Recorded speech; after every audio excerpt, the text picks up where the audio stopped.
A haunting New Year's Eve.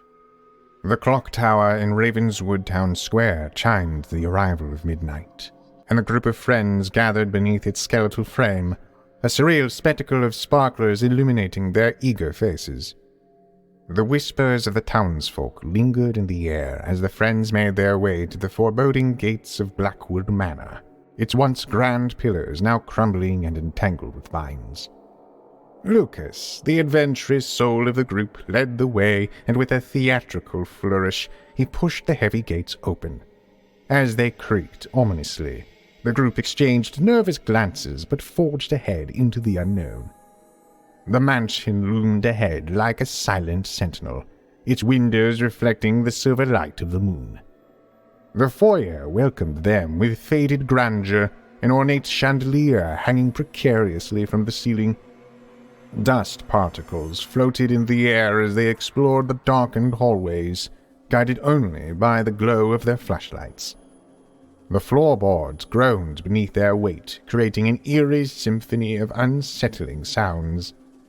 The grand hall, the epicenter of their makeshift celebration, felt like a time capsule frozen in despair. The walls adorned with tattered wallpaper bore witness to the mansion's tragic history. The group arranged candles and an old gramophone, the crackling vinyl amplifying the sense of foreboding that filled the air. As they settled into an uneasy camaraderie, strange occurrences punctuated the night. Doors slammed shut in distant corners of the mansion, and whispers seemed to beckon them into the shadows. The friends dismissed these events as mere products of their imagination, desperate to maintain a semblance of normalcy. With the midnight hour approaching, they decided to play the Ouija board, hoping for a thrilling encounter with the unknown.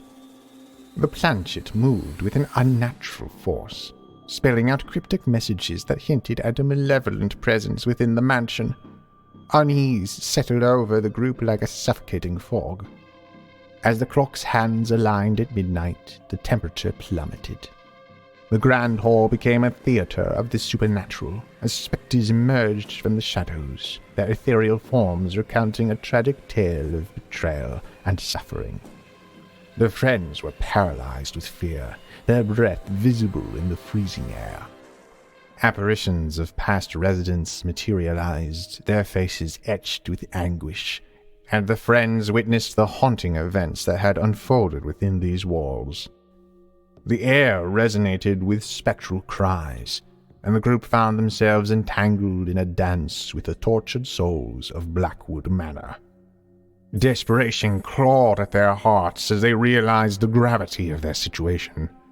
The spirits, enraged by the intrusion, sought revenge for sins committed long ago. Now bound by an otherworldly force, the friends were dragged into the horrifying reenactment of the mansion's darkest hours. As the night wore on, the friends clung to one another, their pleas for mercy drowned out by the wailing spirits. The grand hall transformed into a twisted tableau of despair, the echoes of the past merging with the terrified cries of the present. When the first light of dawn crept through the mansion's shattered windows, the grand hall stood silent and empty. Blackwood Manor, having exacted its revenge, returned to its ghostly slumber. The friends, forever changed by the horrors they had witnessed, emerged from the mansion as mere echoes of their former selves.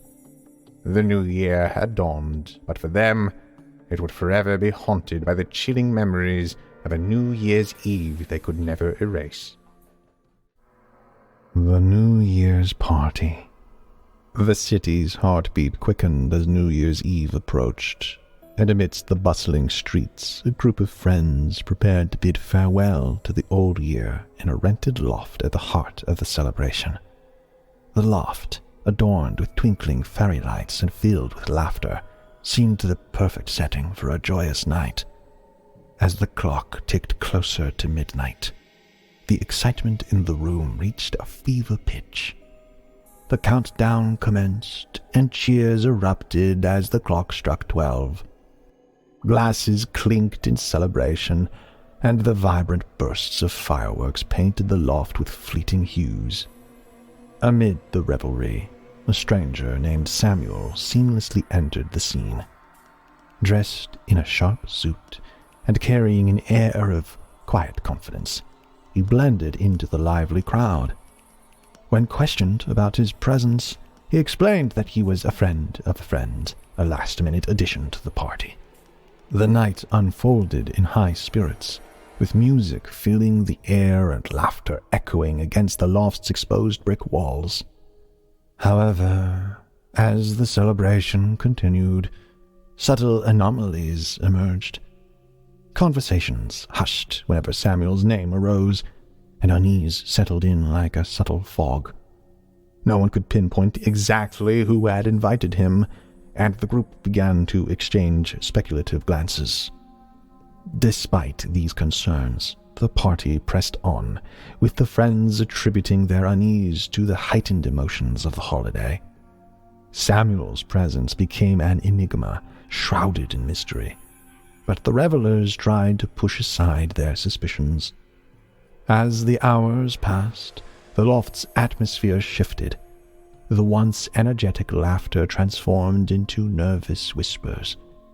The fairy lights that had adorned the loft flickered erratically, casting ominous shadows on the faces of the partygoers. The revelers began noticing odd behavior in their interactions with Samuel. He seemed to possess an uncanny knowledge of personal details about each person, information no stranger should have. Paranoia seeped into the group, with whispered speculations about Samuel's true identity and intentions. The once buzzing loft fell into an eerie silence as the clock neared midnight. The countdown began, but the air thickened with dread. When the clock struck 12, the room plunged into darkness. Panic ensued as people fumbled for their phones to illuminate the space. In the dim lights, the group discovered a cryptic message scrawled on the loft's wall. "Midnight unveils the masks we wear." The words hung in the air, ominous and unsettling. The friends, now gripped by fear, realized Samuel had vanished into the shadows. Each person faced an unsettling revelation about themselves, a hidden secret, a buried regret, exposed in the unforgiving light of the new year. Trust shattered, friendships strained, and the weight of their truths hung heavy in the air. The loft, once filled with joy and celebration, became a stage for the group's collective horror. In the aftermath of the unmasking, the friends were left to grapple with the haunting echoes of a New Year's Eve that had taken a dark turn, unearthing the darkest corners of their souls and leaving them to confront the aftermath of a night gone wrong. The aftermath of the unmasking left the loft draped in a heavy silence. The friends, pale with shock, exchanged uneasy glances in the dim light. The cryptic message on the wall echoed in their minds, leaving them with a sense of foreboding. As the group tried to make sense of the unsettling revelation, they realized the absence of Samuel was more than a mere disappearance. It was as if he had been a catalyst, unlocking the hidden truths they had buried within themselves. The once cohesive group now stood fragmented, each member grappling with the weight of their demons. Amidst the shattered truths, the friends decided to investigate Samuel's mysterious connection to the loft. They climbed through the space, searching for clues that might shed light on the enigmatic stranger and the cryptic message on the wall. In the loft's forgotten corners, they uncovered artifacts that hinted at a past steeped in secrecy. Old photographs, journals, and relics from previous occupants painted a haunting picture of lives touched by tragedy and untold stories. It became evident that the loft bore witness to more than just New Year's celebrations. It harbored a history laden with sorrow. As the friends delved deeper into the loft's hidden past, a pervasive unease settled over them. The flickering fairy lights seemed to cast shadows that whispered forgotten tales. The air became thick with the weight of remorse, regret, and the realization that they had unwittingly become characters in a narrative they could never fully comprehend. With the first light of the new day filtering through the loft's windows, the friends confronted the harsh reality of the aftermath. The damage to their relationships was irreparable. The trust shattered like shards of glass on the loft's worn wooden floor. The loft, once a symbol of celebration, now stood as a haunting reminder of the nights that had gone awry. As the friends dispersed into the dawn, they carried with them the scars of a New Year's Eve that had taken an unexpected and haunting turn. A palpable distance had replaced the once close bonds, and the loft, now stripped of its festive facade, loomed as a silent witness to the unraveling of friendships under the weight of truths exposed at the stroke of midnight. The echoes of that fateful night lingered, leaving the loft and its inhabitants forever changed by the horrors of a New Year's Eve party gone wrong. The New Year's Mansion. The town of Raven's Hollow was draped in a cold, wintry silence as New Year's Eve approached. In the heart of the town, a group of friends gathered at the old weather-beaten mansion that had stood as a somber sentinel for generations.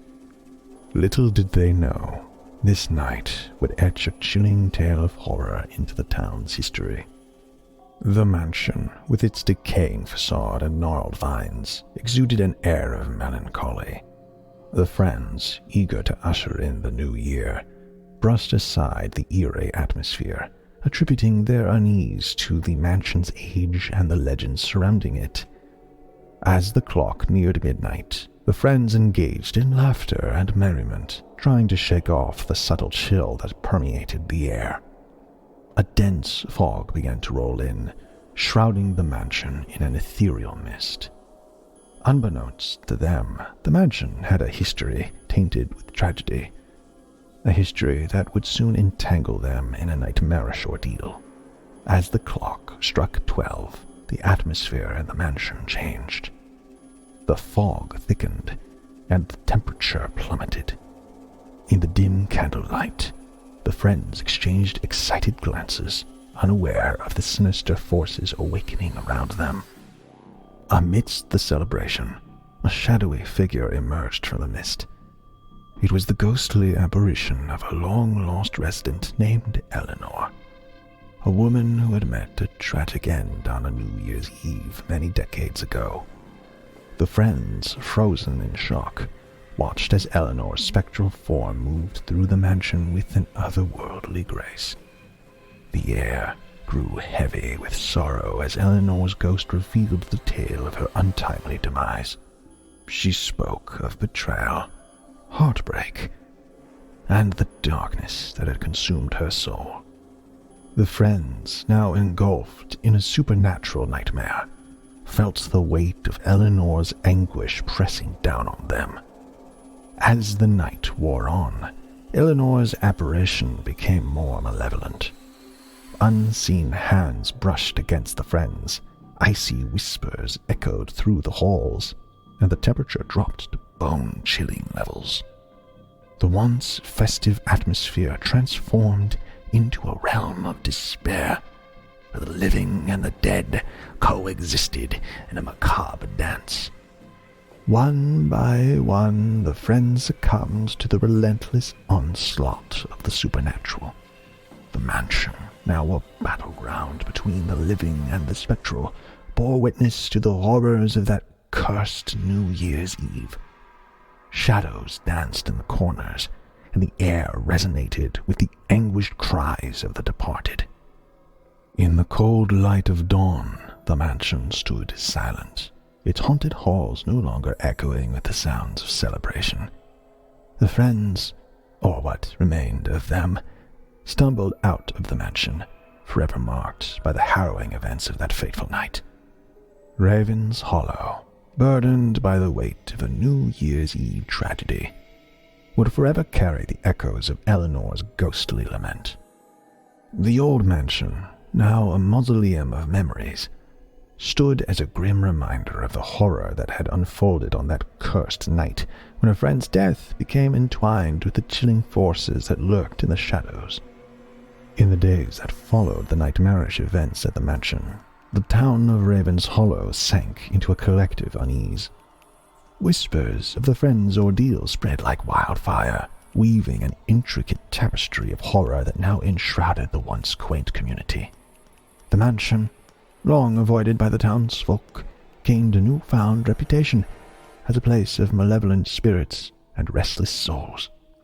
The surviving friends, haunted by the memories of that accursed New Year's Eve, found themselves burdened by an unrelenting guilt. The weight of Eleanor's tragedy, entwined with their own, gnawed at their conscience. Nightmares plagued their sleep, and the mansion's spectral echoes seemed to follow them, a relentless reminder of their unwitting trespass into the realm of the supernatural. As the first anniversary of the tragic event approached, the friends, now mere shadows of their former selves, received an ominous invitation. An envelope, sealed with an otherworldly insignia, arrived at each door. Inside, a single sentence sent shivers down their spine. Return to the mansion on New Year's Eve, or suffer the eternal consequences. Unable to escape the specter of the past, the friends found themselves inexorably drawn back to the mansion.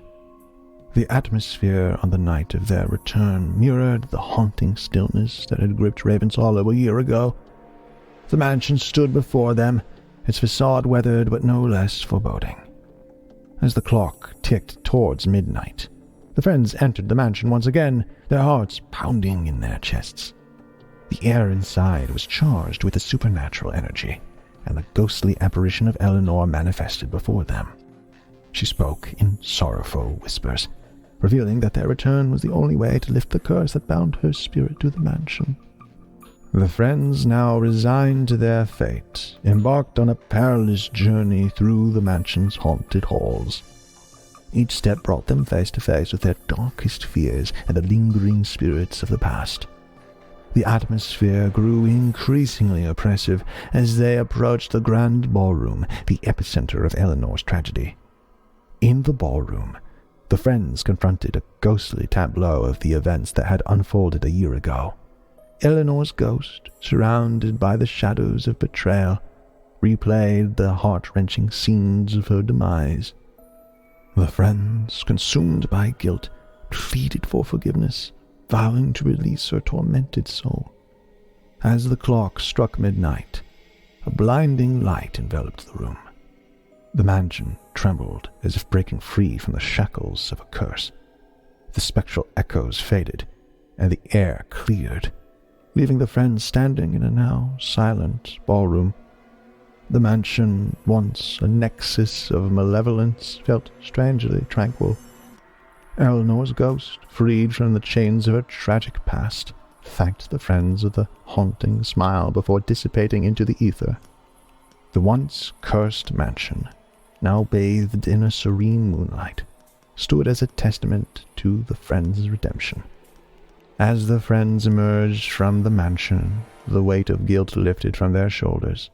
The town of Raven's Hollow, no longer haunted by the malevolent forces that had gripped it, began to heal. The friends, forever changed by the horrors they had faced, shared a silent pact to keep the secrets of that cursed New Year's Eve buried in the shadows of the mansion. Raven's Hollow, though scarred by the events, emerged from the darkness with a newfound resilience. The mansion, no longer a den of spectral torment, stood as a silent witness to the friends' redemption and the quiet closure of a chapter stained by the horrors of a New Year's Eve that had gone awry.